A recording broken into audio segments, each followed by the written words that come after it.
Welcome to Politics Done Right. I am your host, Egberto Willies. This is a progressive program that will take the mystery out of politics.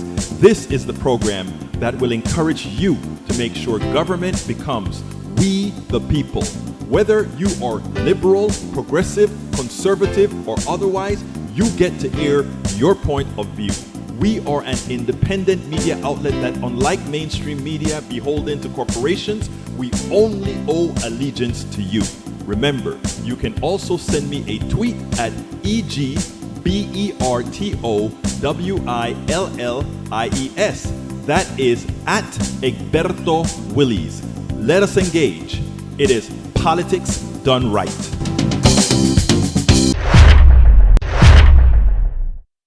Well, folks, welcome to one more edition of Politics Done Right. I'm Egberto Willies, your host. Thank you so kindly for being a part of the show. We are going to have a great show for you today. Heck, we already have people in the chat. Welcome aboard. We have Patrick Magner from Houston, Texas. Meow is what he says. Michael Rudnin from Brooklyn, New York is in the house. Yvette Avery Herod from Atlanta, Georgia is in the house. Paul Fleming from Powder Springs, Georgia is in the house. E2247, who refuses to tell me exactly what part of the country he's in. Thank you so kindly for being here. Joe from Los Angeles, California is in the house.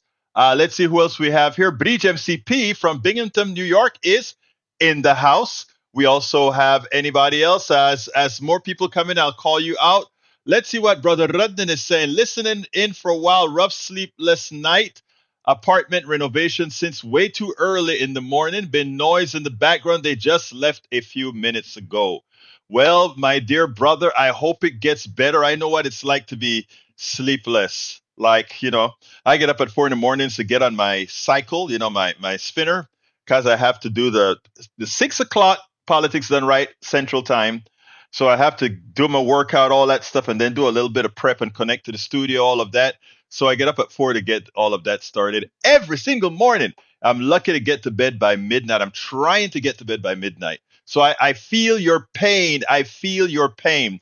E2247 says number 47 on first day signed an EO executive order targeting with deportation and repression all foreign college students and immigrants who protest Israeli assaults in Gaza.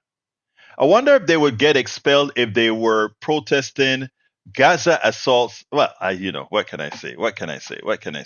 Anyhow, the dangerous policy is directly influenced by the Heritage Foundation's Project Esther, written by same authors of the infamous Project 2025.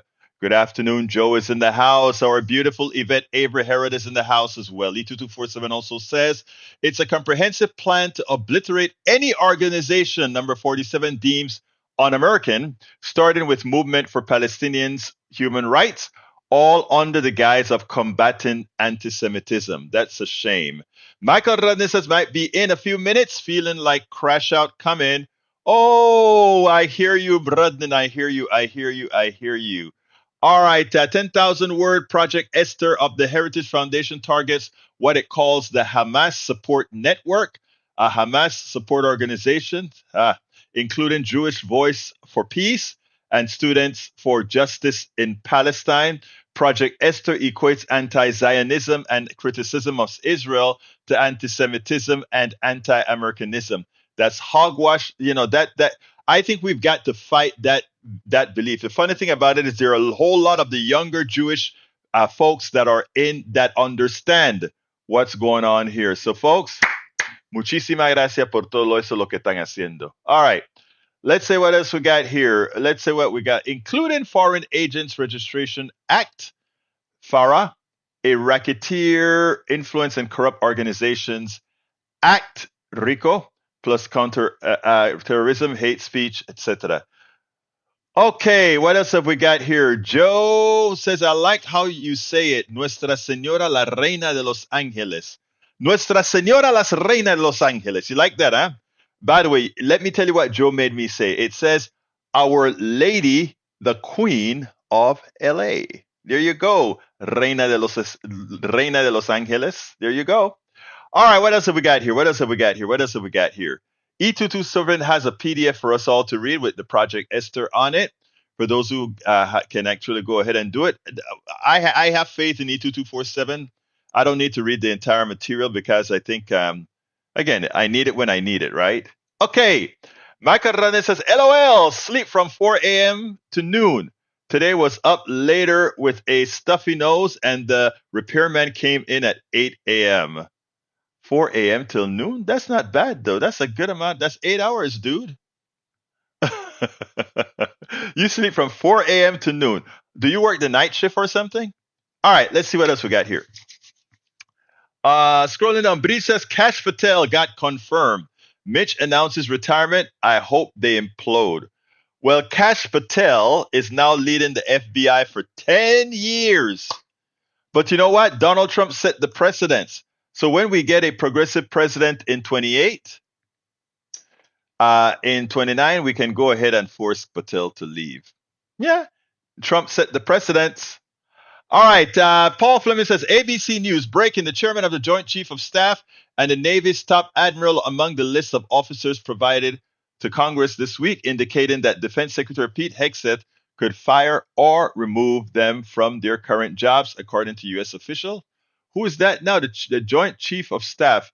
Who is the Joint Chief of Staff again? Is that the black guy that was with him a few? Right? I think it was right. He claimed that he was good. All right, let's see what else we got. Michael Radney says, I work the afternoon shift and your show coincides with my lunch break. I am touched. Do you work from home or do you work outside? How do you do it? All right, opportunity alert. Looking for 3 reasonable Republicans in the House of Representatives to stop the tax breaks for billionaires in the big, beautiful bill. Perks protect Americans' health care and stood for kids beyond the right. I think we can hold it down long enough. I've opened E2247 PDF to read after this. Thank you for sharing. All right. You'll be my instructor, Patrick Magner. I don't have the bandwidth right now. The amount of documents I have in my feed. Oh, my God. All right. Anyway, folks, welcome to Politics Done Right. And the title of the show today is Trump voting MAGA farmers are doing what again? They're crying. Elon Musk DOGE-savings lies exposed, and start with Musk. If you want to gain some efficiency in the government, why not start with defense contractors like Musk? Don't you think that'll kind of help save a whole lot of money? I think it will. So yeah, let's look into that. Let me put this stuff on the screen that I'm talking about here. Let me put it on the left screen. Yep, it works. It works. All right. So Trump. So what we have here is Trump voting MAGA farmers are crying because Doge froze their Biden-admin IRA subsidies, and Elon Musk lied hyperbolically about Doge's savings. Curb government waste with Pentagon contractors like Musk. That's all we need to do. And we need to just get rid of private health care and get rid of private health care insurance and also get rid of Medicare Advantage and fuse it into one program. Tie the Veterans Program, Medicare Advantage, rather, Veterans, Medicare, and private insurance into one insurance pool, one national pool, and give everybody good insurance. You know why? We pay 3 times as much as some countries, 2 times as much as some countries, and we are worse off than all of them. Imagine if we ran it similar to them, how great our healthcare would be. These are not things that require rocket science type of thinking. They're just common sense. And when you don't go through the machination of right-wing thinking, it's amazing how sensible common sense really is. Paul Fleming says, indiscriminate madness, the Trump administration and Elon Musk have insisted that they are carefully purging the federal workforce by firing only low-performing employees serving in non-critical roles or recent hires on probationary status. But interviews with more than a dozen recently laid off federal workers, plus documents obtained by CNN, demonstrate that firing decisions are far more arbitrary and that in many cases the exact opposite is happening. The fact, what gets me? You cannot believe absolutely anything coming out of the Trump administration. You can't consider anything out of the Trump administration as factual. That should bother us because every time they open their mouth, they're lying. Every single time they open their mouth, they're lying. So I think it's a good assumption going forward. Never, ever believe what they're saying. These guys are evil. I tell you something, before I get to the to the two videos that I have, I want to talk to you about something. I want you to understand the plan. This is very important. Donald Trump now says, with the savings that they find with Doge, meaning that fraudulent quasi consultant department run by Elon Musk, what is he going to do with the savings? 20% he's going to give to all Americans, right? 20% goes to you, Americans. 20% goes to pay down the debt. And a reporter dared to ask, wait a minute, Donald Trump, that means there's 60% left. What happens to that 60%? Donald Trump then says, well, not Donald Trump, but it's the clown that's speaking for him. Well, we'll pass it on to the next time. In effect, what they really mean is that is going to be used for tax cuts. But not to worry. The amount of money being saved by Doge, as we showed yesterday by another Republican, is peanuts relative to the budget deficit. Peanuts. And let's just do the math. Let's estimate. So far, they claim they're saving $16 billion. How far does $16 billion go for 300 million people? Not very far.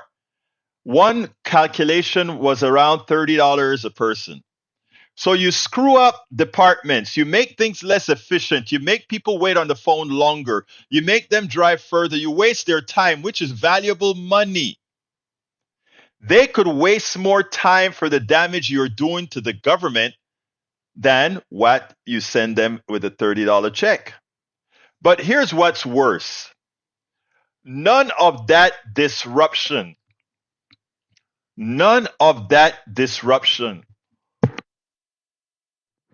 is worth it. Because again, this is what they want to do. And I'm going to call me after I'm done with this segment here, Brother Magner. This is what they plan to do. They plan to entice long-suffering working class Americans, middle class Americans, poor Americans by saying, we are going to send you a check with it's all a smoke and mirrors. It's a joke. They're not really going to save much money. They will say they save a lot of money, but it won't be real. And then they're going to say, we are going to send you a check. And when they say we are going to send you a check, people are going to go, oh, things are so hard. That check, no matter how much it is going to be a good thing. And they're going to put that in the bill that they want, that reconciliation bill. They're going to put that in there so that they are going to challenge, they're going to bait Democrats into saying, why don't you say no to sending a check to the American people? It's actually an ingenious thing to do, right? Because Democrats now, the advertising is, when Donald Trump tried to give you back some of your money, the Democrats said no. They said no. We cannot give you. I mean, look, when I heard the plan, when he said check, I'll send you a check. The only thing I could think in my mind is irresponsible, blow up the deficit, but very, very effective, because a lot of Democrats going to find themselves voting for it just because of the 30-second commercial that can be made if they vote against anything that has a check in it for the American people. My God, folks, uh, unless we get our people educated to understand that that check, whatever they get, they'll pay it right back to the plutocracy when those tax cuts, etc., and inflation and tariffs take all that money from that check right out of your pocket. But that's a trick.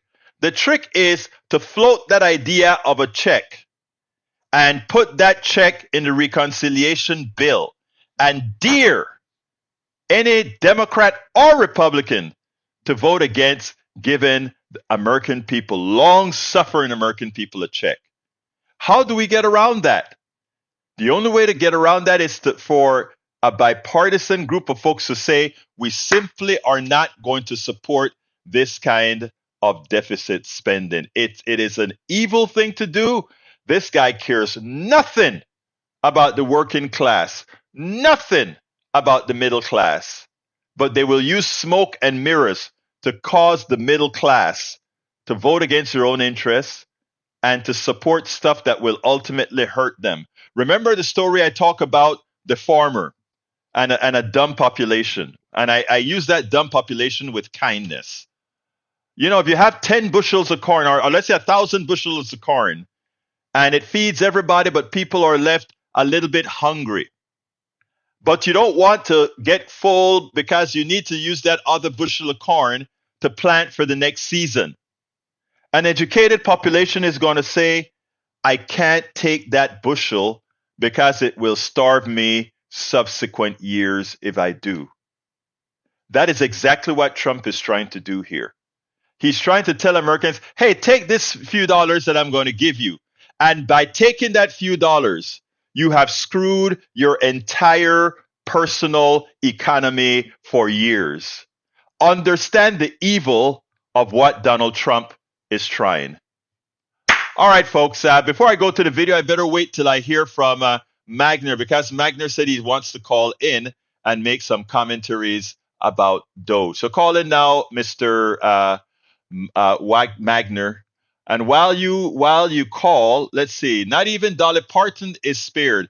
Indiana Republicans are proposing a budget that would cut funding to Dolly's Imagination Library, which puts free books into the hands of kids. Totally heartless, but we always knew they were heartless. We always knew they were heartless.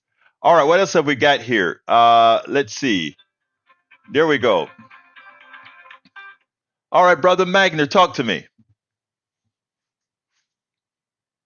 Okay, hold 1 second, Magner. I can't. There you go. Are you there? Yes, sir. How are you? All right, go ahead, my brother. The conversation on your morning program about cobalt and the 150 year got me reading a little bit, and yeah, that is a system that they adopted to show either that the age for the field that they were using in spreadsheets wasn't necessary, or they couldn't prove a birth date, and it actually went back to a specific date. I think it was like 1875. Yeah. Yeah, it was a treaty or something. I forgot what it was, but that wasn't what really struck me when I was reading all this. We do make overpayments, and yeah, we do. That alarms people, and everybody needs to understand that there's errors in everything, and the things we produce, the systems that we have, and we come to decisions on what level we can agree that the mistakes are acceptable. And what impressed me was the Social Security Administration has a 99.84% accuracy in their payments. But when we're calculating trillions of dollars, that does come to tens of billions, which if you just say tens of billions to somebody, that is going to alarm them. But they openly agree, almost every source that I read, they openly agree that a private organization makes more along the lines of 5 to 7% mistakes in these types of payments. And so if it was taken over by a private industry, we would have 5 to 7 times the overpayments, and that would be acceptable. It is funny because Patrick, what I read was 0.85% error. I mean, is the error rate that I found on that, which you actually found that it was a little bit better than that 0.85. If you say 99.8, that's only a 0.15 or between a 0.15 and 0.25 error rate. But even so, you're absolutely right, right? But here's the thing: what they also don't tell you is when they find these overpayments, they just don't throw their hands up in the air and say, okay, we got an overpayment. They try to recover the overpayments, right? I mean, there's a lot of reasons for overpayments. People die.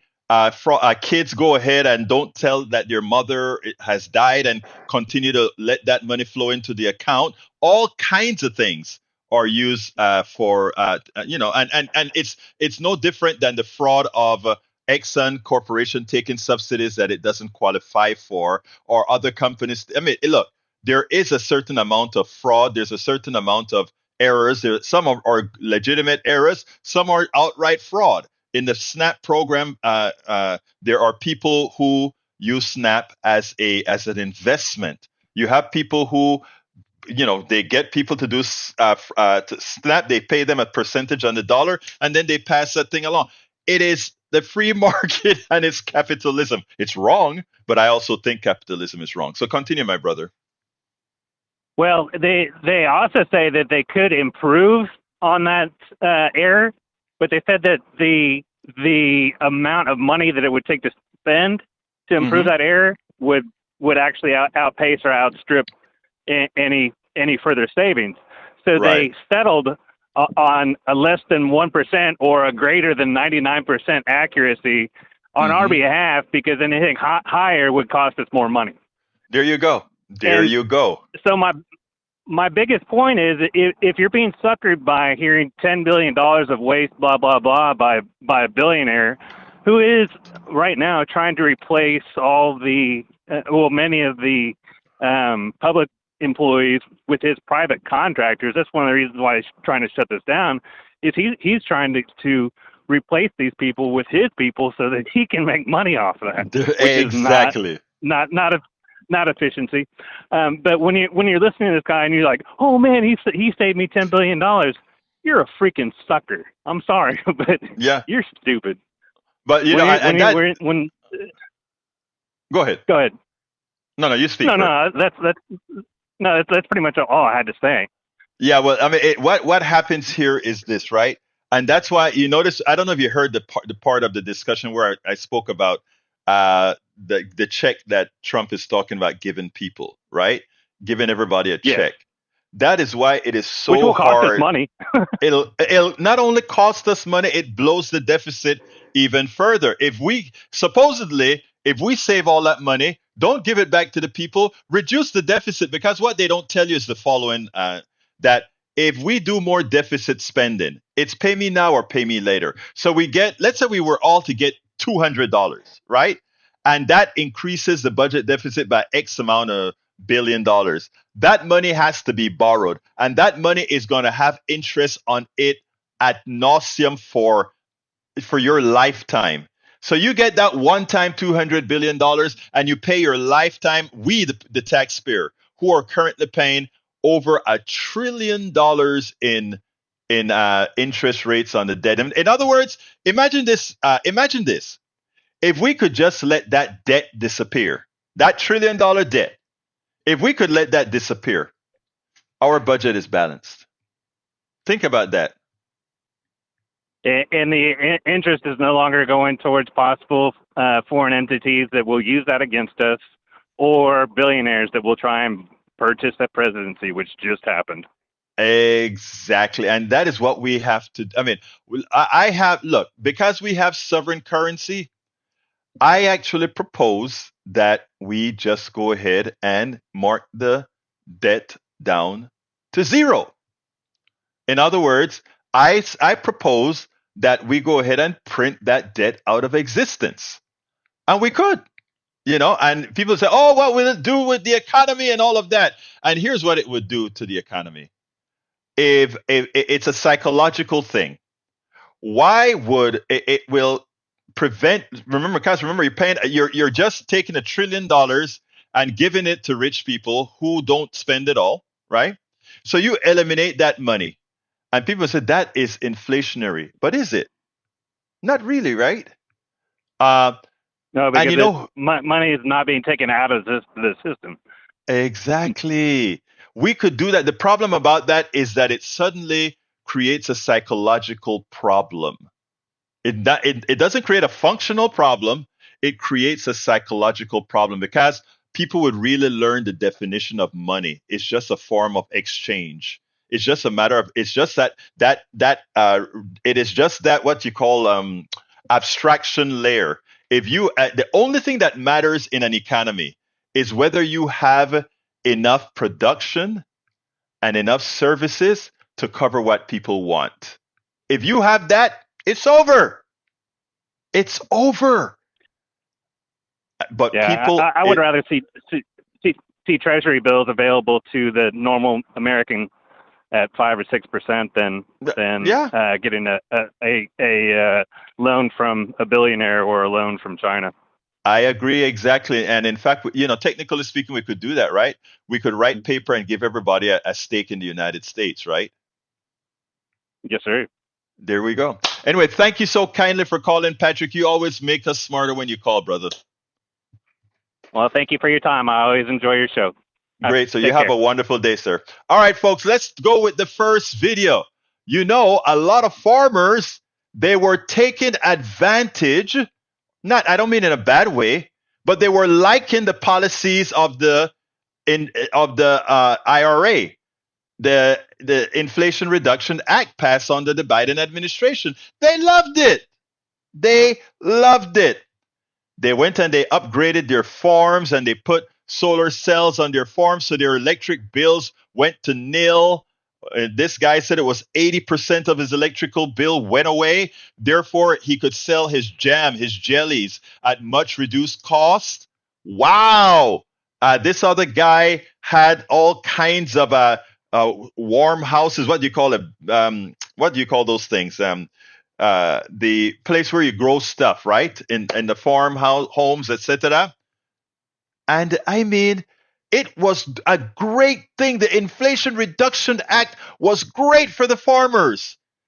Biden signed the bill, put it out there.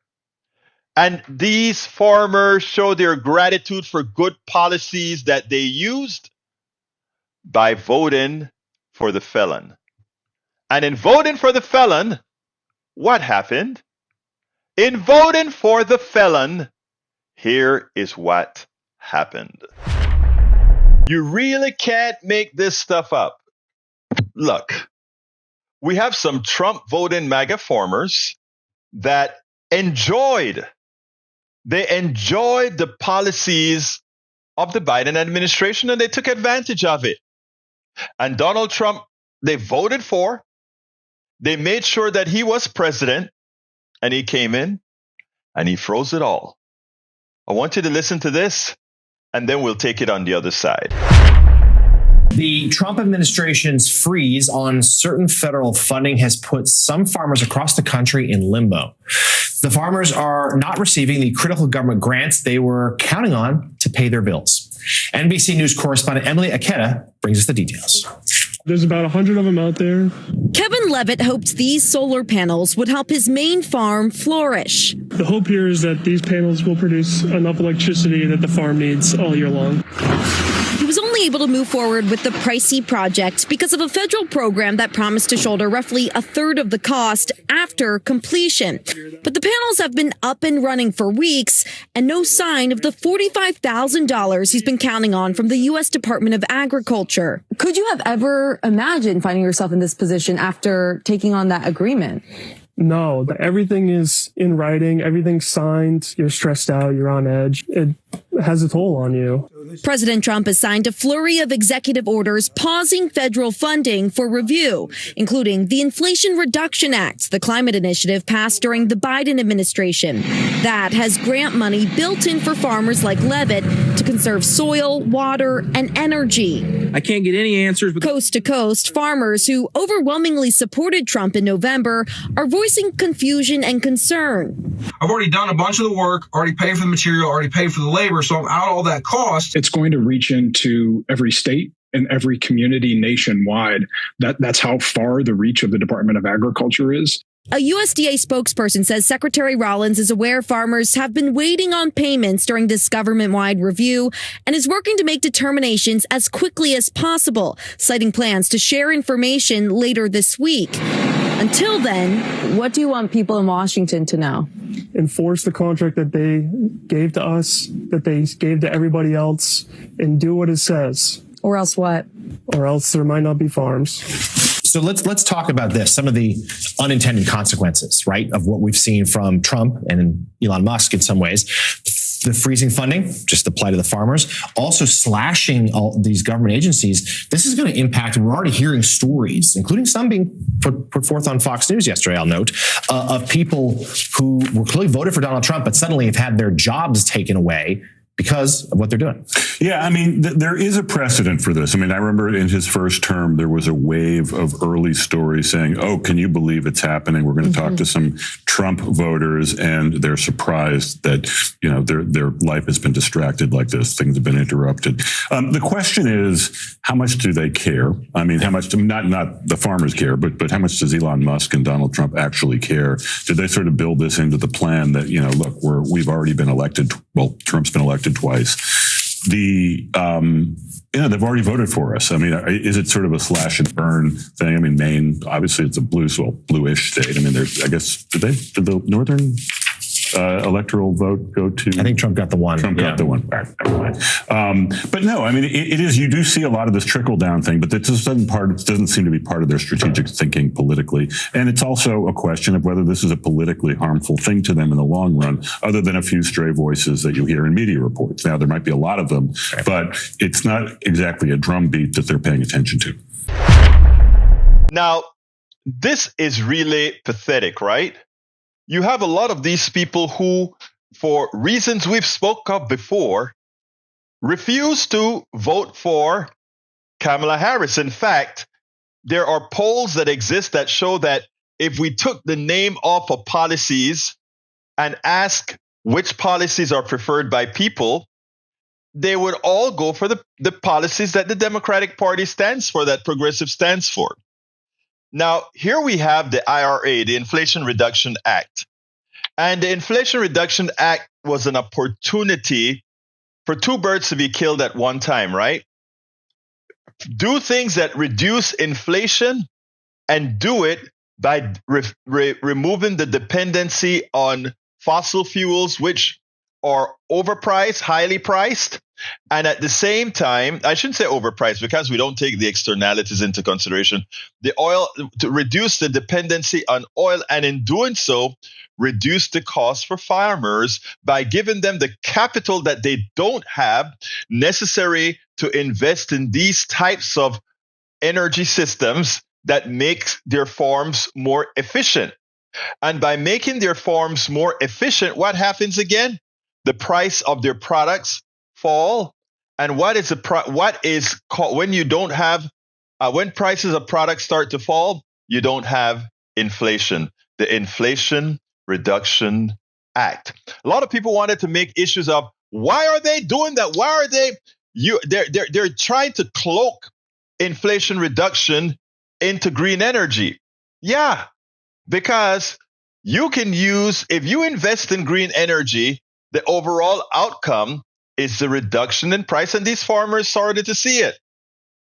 The people who have their factories that are powered by solar power, the folks who are creating green houses that are powered by solar cells, all of that, right? But the Trump, according to this AP news here, the Trump administration believes the role of government should be far more limited. Rather than solar power or energy efficiency, Trump has spoken often about his support for oil and gas, erasing environmental and climate policies created under the Biden administration. His key advisor, billionaire Elon Musk, has said the government should scrap all federal tax credits and subsidies. Of course, that's what he gets with his SpaceX and with his Tesla companies. Russell Vought, the newly confirmed White House budget director, co-authored the conservative agenda for Trump's second term, Project 2025, which criticized renewables like wind and solar and encouraged more oil and gas usage. So what does that do? These farmers, in times of high gas prices, high gasoline prices, high diesel prices, they're forced to pay those prices, which gets reflected into your grocery store prices, as opposed to the subsidies to one-time capital infusement into solar panels that last 20, 25 years, into windmills that last several decades as well, and could generate efficient electricity for these guys to then cause the reduction of your food prices. USDA leaders have been directed to assess whether grants, loans, contracts, and other disbursement align with the new administration policy. So they're passed in the Biden administration as law, and then Donald Trump wants to come and reinterpret the law. Farmers and small business owners throughout Appalachia and rural America are struggling to stay afloat, said Charles Barnes, Director of Government Affairs and Strategy at Appalachian Voices, a nonprofit focused on sustainability. For people who have been awarded REAP funding and made purchases but haven't been reimbursed, that will cause significant financial harm. REAP originated with the 2002 Farm Bill and has long enjoyed strong bipartisan support for energy self-reliance, with money flowing in via the Farm Bill legislation and the Inflation Reduction Act, the IRA, passed by Biden. They love it, but now Trump is taking it away. And he's not only taking away these grants, he's taking away the long-term viability of small farms in rural America and Appalachia. When we told you that voting for Trump is voting against your own interests, that's what we're talking about. When we told you that their interest has nothing to do with yours, their sole purpose is to make money for the mega donors that they have. And this is a classic example that shows you will lose, small farmers. Biden gave you, Trump take it away. Biden gave you, and you snuffed out the Democratic Party to elect the guy who will ultimately screw you. But you got time. I've been ending all my videos with this one statement. You screwed up in your first vote. You made a huge mistake. You erred in electing Donald Trump, but you can atone. And the way to atone and save your family, save the country, is to make sure your representative vote against any tax cuts. Your representative vote against any budget that harms you. Just keep those continuing resolutions going. No reconciliation bill. Tell your representative, make sure you get your check for that, all that work that you did to make your farm more efficient, to make your small business more efficient. After all, for decades, they've been given the subsidies to the wealthy, rich, big corporations. It is your turn. That's what Democrats and progressives were doing for you. It is your turn to do what's right, not only for you, but for the country. Absolutely right. It is your turn. Again, don't screw up twice, because there's a lot more negative to come. Melanie Keelan from Barcelona, Spain is in the house. Hi, Melanie. How are you doing? Beautiful. Who else? May Wood from Long Beach, California is in the house, as well as, if I missed other folks, Mike Cisak came in. Alicia Katie. Well, that's a scam. Let's see what else we got here. Bridge MCP Segberto, as Musk works to slash federal spending, his own firms have received billions in government contract plus the $8 million we pay him. Sad. Egberto Willis, Trump wants to abolish the IRS and replace it with tariffs. Can it work? Absolutely not. In other words, America will raise so much money from President Donald Trump's tariff plan that Americans will no longer need to pay income tax. What a joke. What they don't tell you is that tariffs is like a sales tax. You pay it. So in effect, what they want to do is collect all these taxes from the middle class, the working class, and of course, the rich gets a chance to do absolutely nothing. Hey, Tom C. from Michigan is in the house. He says, maybe best to use any Doge savings, if they are real, to upgrade old Fortran and COBOL government computer system. Yeah, I agree. To save even more money with greater efficiency, reliability, and less labor costs. I agree wholeheartedly.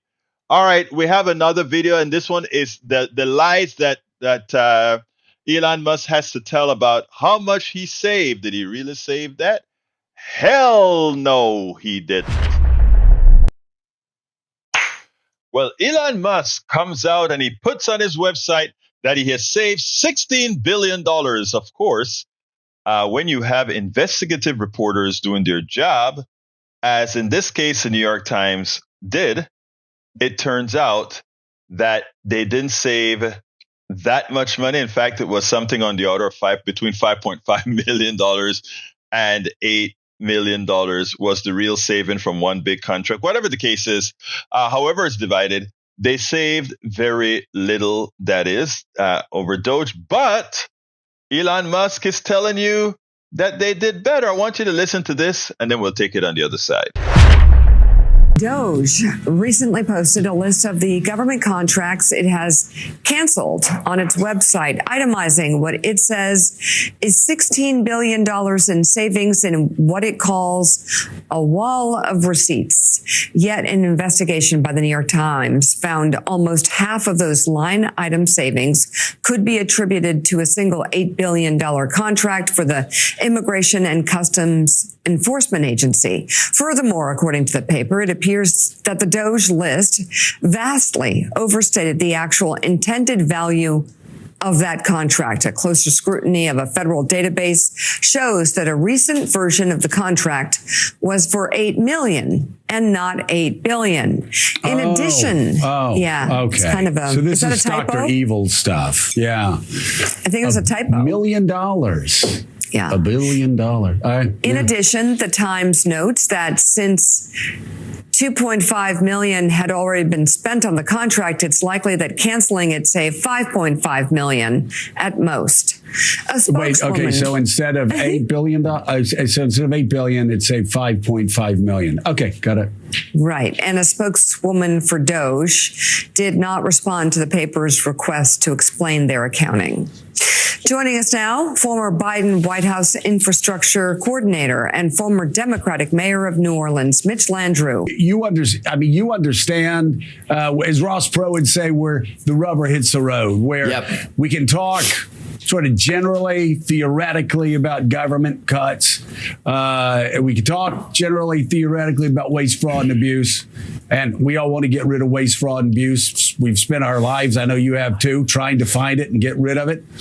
But then you talk about these random cuts where, as somebody said, you measure once, you cut 2, 3, 4 times, and suddenly people are really, working Americans are really feeling the impact of these cuts. Well, this is where you can find out whether somebody is just talking the talk or walking the walk. When I became mayor of New Orleans, 3 weeks after the BP oil spill hit, we had been through Katrina, Rita, Ike, Gustav, the national recession, and the BP oil spill. My government was $100 million in the hole out of a $460 million budget. I had to cut 20% out of a budget in 6 months. I don't know anybody else in the country that's ever done that. But what I found is you better not cut stupid. smart and you got to cut thoughtful. The American public can understand this. Joe, you look like a pretty fit guy. You know, if I told you that you needed to lose 30% of your body weight and I did it by cutting off your leg, you would bleed to death, essentially. So the last thing you want to do is put an unaccountable billionaire bureaucrat in charge where there's no transparency and have them just cut in a chaotic way that's going to affect the lives, the real lives of people. So if you're cutting firefighters in an area where there are fires, or if you're cutting food inspectors, or you're cutting avian inspectors where there's a bird flu, or you're actually starting to cut things that really, really matter in people's lives, people go, what the hell are you doing? I mean, damn it, that doesn't make any sense. And that's what's happening right now. And I think the American people are getting wind of the fact that they're not even telling the truth about what they're trying to do, much less doing it well. So here it is. We have this group of misfits starting from the top, Donald Trump and Elon Musk, who both look like they have some sort of a cognitive problem, going into these organizations that have been in existence for decades and think they can go in with a whole bunch of snotty-nosed kids and clean things up. They can get rid of the fraud. They can't. They could never possibly get rid of the fraud. I tell you what they can do. They can give the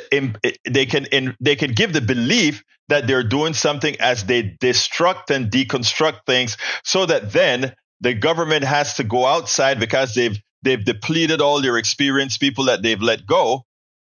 So now they have to go to the private sector, who themselves will just use it as that great opportunity to rip them off and cost more. Remember, anytime you bring the private sector into jobs that were functionally set up to be in the public sector, it costs you more money. And it's not anything complicated to figure it out. It's simple math.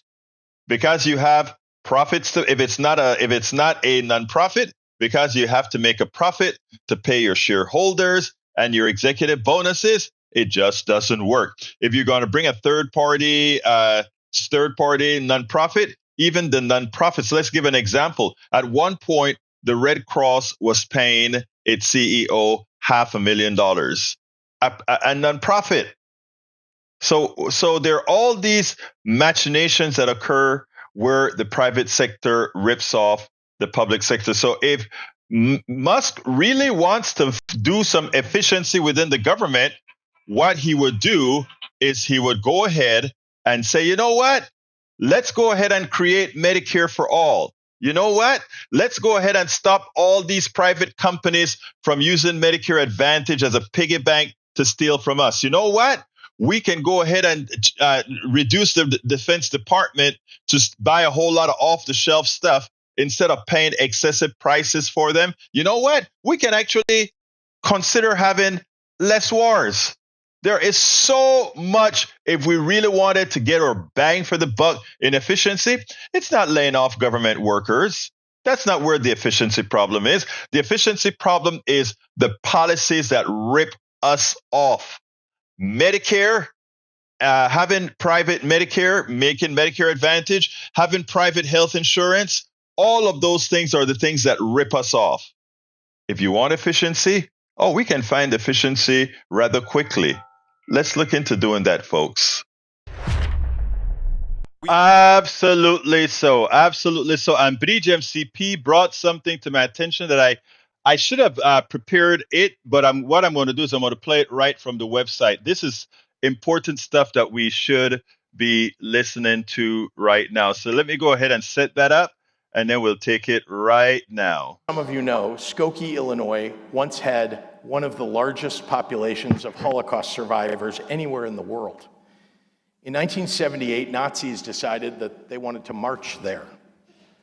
The leaders of that march knew that the images of swastika-clad young men goose-stepping down a peaceful suburban street would terrorize the local Jewish population, so many of whom had never recovered from their time in German concentration camps. The prospect of that march sparked a legal fight that went all the way to the Supreme Court. It was a Jewish lawyer from the ACLU who argued the case for the Nazis, contending that even the most hateful of speech was protected under the First Amendment. As an American and as a Jew, I find it difficult to resolve my feelings around that Supreme Court case. But I am grateful that the prospect of Nazis marching in their streets spurred the survivors and other Skokie residents to act. They joined together to form the Holocaust Memorial Foundation and build the first Illinois Holocaust Museum in a storefront in 1981, a small but important forerunner to the one I helped to build 30 years later here. I do not invoke the specter of Nazis lightly, but I know the history intimately and have spent more time than probably anyone in this room with people who survived the Holocaust. Here's what I've learned. The root that tears apart your house's foundation begins as a seed of distrust and hate and blame. The seed that grew into a dictatorship in Europe a lifetime ago didn't arrive overnight. It started with everyday Germans mad about inflation and looking for someone to blame. I'm watching with a foreboding dread what is happening in our country right now. A president who watches a plane go down in the Potomac and suggests, without facts or findings, that a diversity hire is responsible for the crash. Or the Missouri Attorney General who just sued Starbucks, arguing that consumers pay higher prices for their coffee because the baristas are too female and non-white. The authoritarian playbook is laid bare here. They point to a group of people who don't look like you and tell you to blame them for your problems. I just have one question. What comes next? After we've discriminated against, deported, or disparaged all the immigrants and the gay and lesbian and transgender people, the developmentally disabled, the women, and the minorities, once we've ostracized our neighbors and betrayed our friends, after that, when the problems we started with are still there staring us in the face, what comes next? All the atrocities of human history lurk in the answer to that question. And if we don't want to repeat history, then for God's sake, in this moment, we better be strong enough to learn from it.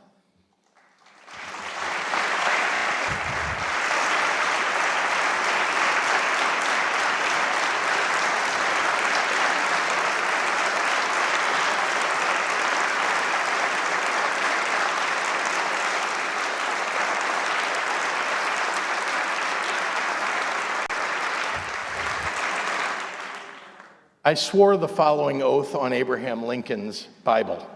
I do solemnly swear that I will support the Constitution of the United States and the Constitution of the State of Illinois, and that I will faithfully discharge the duties of the office of governor according to the best of my ability.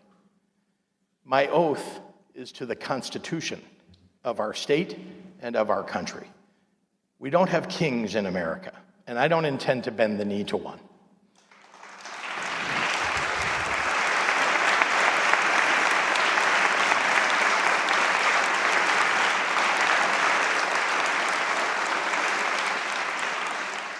I'm not speaking up in service to my ambitions, but in deference to my obligations. If you think I'm overreacting and sounding the alarm too soon, consider this.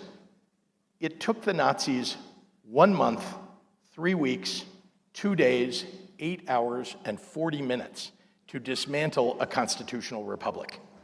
And all I'm saying is that when the 5-alarm fire starts to burn, every good person better be ready to man a post with a bucket of water if you want to stop it from raging out of control.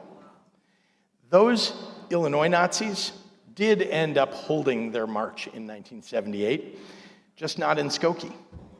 After all the blowback from the case, they decided to march in Chicago instead. Only 20 of them showed up. But 2,000 people came to counter-protest. The Chicago Tribune reported that day that the rally sputtered to an unspectacular end after 10 minutes. It was Illinoisans who smothered those embers before they could burn into a flame. Tyranny requires your fear and your silence and your compliance. Democracy requires your courage. So gather your justice and humanity, Illinois, and do not let the tragic spirit of despair overcome us when our country needs us the most.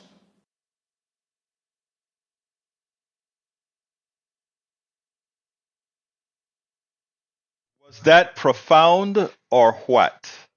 Was that profound or what? Thank you for providing that link, Bridge MCP. I think you said Tom C put it out there first. If that's the case, whoever needs credit for bringing that great piece of work to us, positive affirmation to all of you. I need to shut this baby down before it interrupts what we're doing. Anyway, folks, we are at 3 minutes left. Anybody wants to give me a quick 30-second, 1-minute call? Do it now before I go ahead for my ask. So please, if anybody wants to end the program with a little commentary, feel free to call right now. We don't have any more videos to show. We don't have any more topics to cover.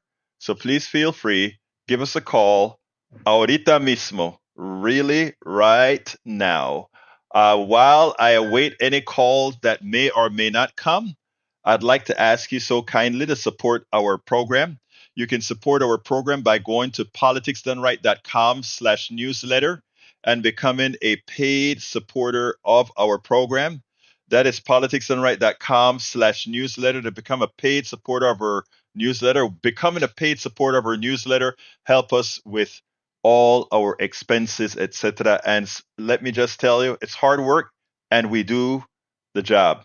Again, you can also decide to become a on our YouTube. It's like we even have a 99 cents support level on our YouTube channel. 99 cents. If you want to say, well, I just want to do a little bit. I don't have a lot of money. I just want to do a little bit to help out. If I can get a whole bunch of folks doing 99 cents on YouTube, that helps as well. But the best way to promote and increase our reach is becoming a paid subscriber of our newsletter. And when we get that solid orange badge, right now we just have the white and orange band. Once we get that solid orange band, it gives you more notoriety on Substack, and that is what we need. We are approximately I think it's about 670 away, or maybe 672 away. We need about 672 to get that orange star. We need that support. So if you go to politicsdoneright.com/newsletter and become a paid subscriber, you will help us immensely to get the job done. Anyway, folks, I got to get out of here. My name is Egberto Willies. Love you all. This is Politics Done Right. And you guys know how I end this baby. I am what? Out.